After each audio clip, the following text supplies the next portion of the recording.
بسم اللہ الرحمن الرحیم۔ ایک بادشاہ کے سامنے 4 آدمی بیٹھے تھے، اندھا، فقیر، عاشق اور عالم۔ بادشاہ نے ایک مصرع کہہ دیا۔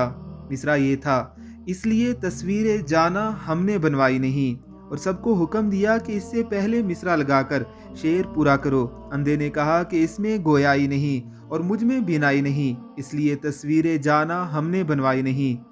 فقیر نے کہا کہ مانگتے تھے زر مصور، جیب میں پائی نہیں، اس لیے تصویر جانا ہم نے بنوائی نہیں۔ عاشق نے تو چھوٹتے ہی کہا: ایک سے جب 2 ہوئے پھر لطف یکتائی نہیں، اس لیے تصویر جانا ہم نے بنوائی نہیں۔ عالم دین نے تو کمال ہی کر دیا: بت پرستی دین احمد میں کبھی آئی نہیں، اس لیے تصویر جانا ہم نے بنوائی نہیں۔